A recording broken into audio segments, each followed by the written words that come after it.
Você já sabe que as orações apresentam sujeito e predicado. Mas quais são os tipos de sujeito? E como identificá-los? Espera aí que eu te ajudo.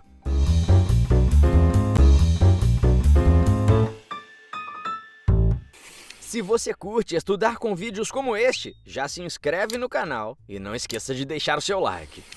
O sujeito é o elemento que pratica ou sofre a ação expressa pelo verbo de uma oração.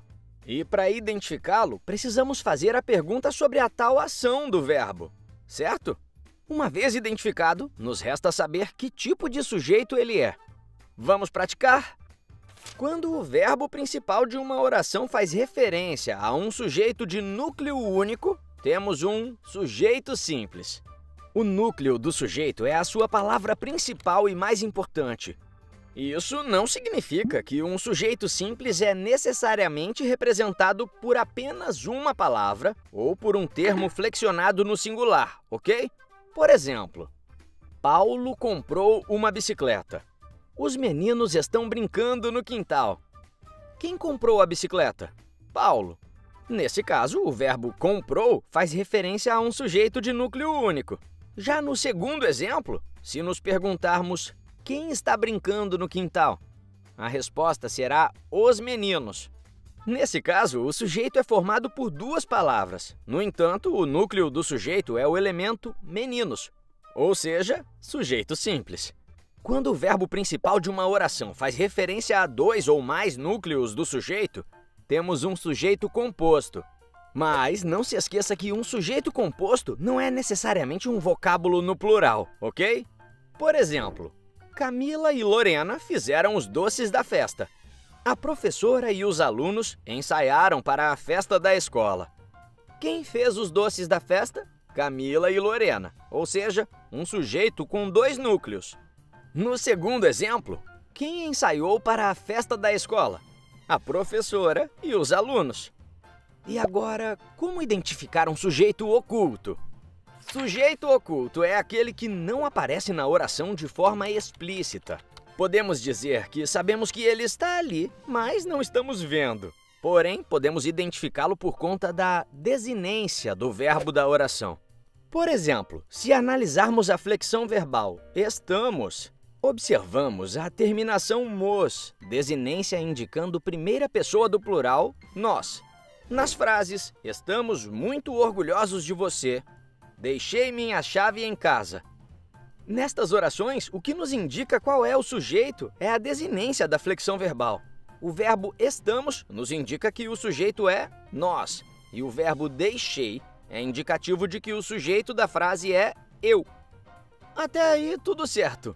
Mas e no caso do sujeito indeterminado? O sujeito indeterminado é aquele que faz referência a alguém, mas não o identifica. Esse tipo de sujeito geralmente é acompanhado de verbos flexionados na terceira pessoa do plural ou de verbos flexionados na terceira pessoa do singular, acompanhados da partícula se. Como, por exemplo, esqueceram de trancar a porta, precisa-se de vendedores. Observe que sabemos que alguém esqueceu de trancar a porta, mas não exatamente quem esqueceu. Já na segunda oração, identificamos que alguém ou algum lugar precisa de vendedores, mas não compreendemos quem ou qual lugar. Entendeu?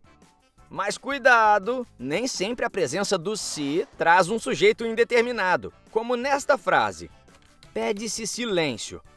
Neste caso, o se indica voz passiva, ou seja, o sujeito, que é silêncio, sofre a ação.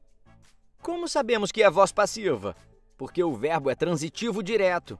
O que se pede? Silêncio. Para ser sujeito indeterminado, o verbo tem que ser intransitivo, transitivo indireto ou de ligação. Por isso, em precisa-se de vendedores, o sujeito é indeterminado. O que se precisa? De vendedores. Olha a preposição de aí. De vendedores é objeto indireto. Por último, podemos ter o sujeito inexistente. O sujeito inexistente ocorre no que chamamos de oração sem sujeito e é acompanhado por um verbo impessoal. Os verbos impessoais podem indicar fenômenos da natureza, como chover, nevar, tempo decorrido, ser, fazer E existência ou acontecimento de algo. Haver.